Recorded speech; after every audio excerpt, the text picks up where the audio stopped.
Press the bell icon on YouTube and don't miss another update. Haryana के चरखी दादरी के 17 गांवों के किसान अपनी ज़मीनों को लेकर पिछले 40 दिनों से धरने पर बैठे हैं। इन किसानों की मांग है कि सरकार इनकी ज़मीन का मुआवजा मार्केट रेट के हिसाब से दे। यहाँ के किसान अपने हकों के लिए लड़ रहे हैं, नेता वोट मांग रहे हैं और किसान अपना हक।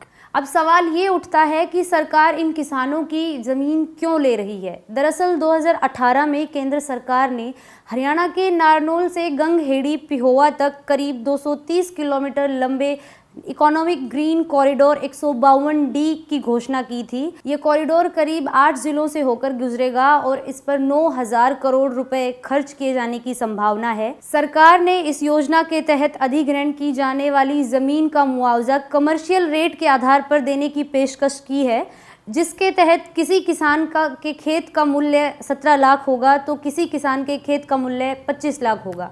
किसानों का कहना है कि इस मूल्य पर उनकी ज़मीनें खरीदी नहीं बल्कि कब्जाई जा रही हैं। फरवरी 2019 से ही धरने पर बैठे इन किसानों का आरोप है कि सरकार ने सर्किल रेट को रिवाइज किए बिना ही इनकी ज़मीनों का मुआवजा तय कर दिया है।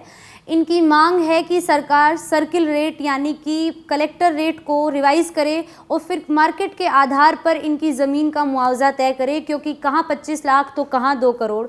किसान नेता विनोद मौड़ी और अनूप खातीवास का कहना है कि यदि प्रशासन नए कलेक्टर रेट निर्धारित नहीं करता है तो उनकी ज़मीनें कौड़ियों के भाव जाएंगी। किसानों के ये धरने महेंद्रगढ़ जिले से लेकर दादरी, जींद और भिवानी में किए जा रहे हैं। जब मैंने इन किसान नेताओं से बात की तो उन्होंने बताया कि उन्होंने प्रशासन को 10 अप्रैल तक का अल्टीमेटम दे दिया है।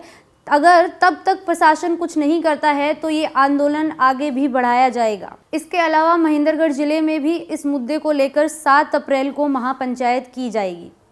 इस पूरे मामले में नया मोड़ तब आया जब महेंद्रगढ़ भिवानी के भाजपा सांसद धर्मवीर दादरी के चिड़िया गांव में चुनावी दौरे पर पहुंचे।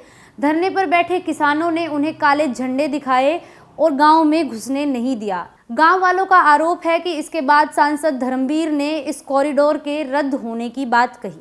क्या है ये कलेक्टर रेट जिसकी बातें ये किसान कर रहे हैं? दरअसल सरकार एक सर्किल रेट निर्धारित करती है। ज़मीन बेचने और खरीदने के लिए सरकार की तरफ से ये मिनिमम रेट होता है, लेकिन ये मार्केट रेट से बिल्कुल अलग होता है। मान लो कि सरकार ने अपने रेवेन्यू के हिसाब से किसी ज़मीन का रेट 25 लाख निर्धारित किया हो तो उसी ज़मीन का रेट मार्केट के हिसाब से 2 करोड़ भी हो सकता है। ये कॉरिडोर क्यों ज़रूरी है? दक्षिण हरियाणा के पिछड़े होने का मुद्दा समय समय पर उठाया जाता रहा है।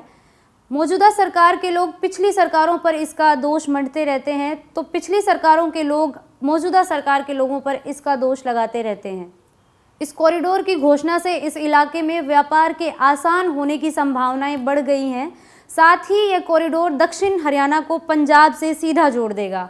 इसके अलावा नारनौल से चंडीगढ़ पहुंचना भी बेहद आसान हो जाएगा। चिंगारी की तरह शुरू हुआ ये आंदोलन आग का रूप भी ले सकता है, क्योंकि किसान भी जानते हैं कि इस माहौल में उनकी मांगें नहीं सुनी गई तो फिर कब सुनी जाएंगी। अक्सर देखा जाता है कि विकास के काम सालों तक लटकते रहते हैं, क्योंकि सरकारें ज़मीन अधिग्रहण के मामलों में लापरवाही बरतती रहती हैं। भट्टा पारसोल का मामला पुराना नहीं है। लोग जानते हैं कि अपनी ज़मीनों का उचित दाम मांग रहे किसानों को कितना न्याय मिल पाता है। मैं हूं ज्योति यादव और द प्रिंट की वीडियोस देखने के लिए द प्रिंट का यूट्यूब चैनल सब्सक्राइब ज़रूर करें।